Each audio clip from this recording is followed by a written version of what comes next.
Pope Urban II orders the First Crusade, November 27, 1095. In November 1095, the Pope Urban II held a speech at the Council of Clermont, calling for a war of liberation. The war was to be waged by volunteers who vowed to fight, by calling all Christians to war against the Muslims to defend the Byzantine Empire and potentially reclaim the Holy Land. He gave rise to the Crusades. During the church council at Piacenza in northern Italy in the first week of March that year, an ambassador of the Byzantine Emperor, Alexius I, asked for help against the Turks. Their advance across Asia Minor was increasing, and it had brought them within striking distance of Constantinople. The area we now refer to as the Middle East was a point of conflict for the Christians, who made pilgrimages to Jerusalem. However, the Seljuk Turks would now attack those making the arduous journey, and when the Turks took the Holy City, the Christians were barred from entering it. And now the Turks threatened to invade the Byzantine Empire and potentially take Constantinople.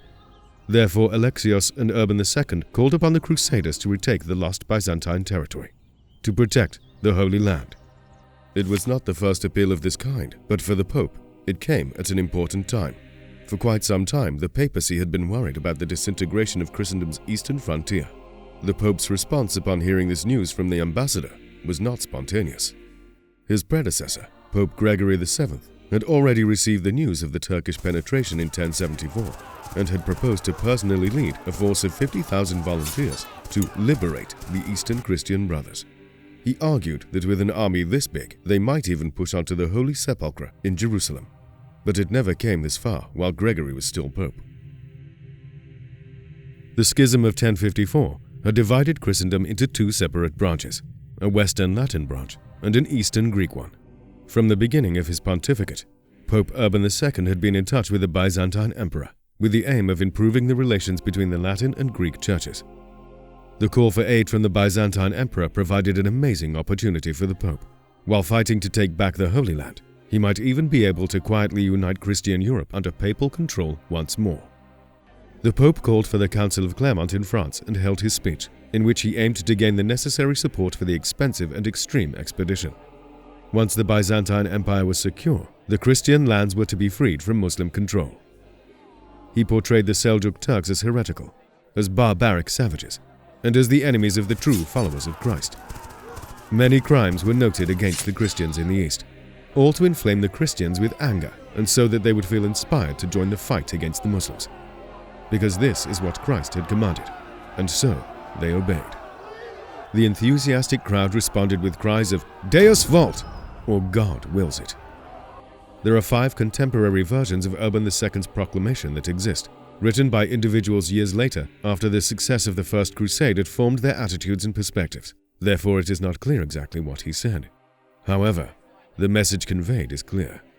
In his speech, he summoned the rich and the poor to embark on a righteous war. Just like his predecessor, he used the argument of the possibility of saving Jerusalem.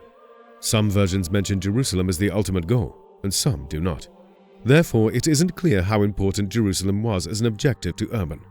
His letters suggested that it wasn't the ultimate goal, and this is backed up by Fulcher de Chalt, the most prominent source that we have from Clermont.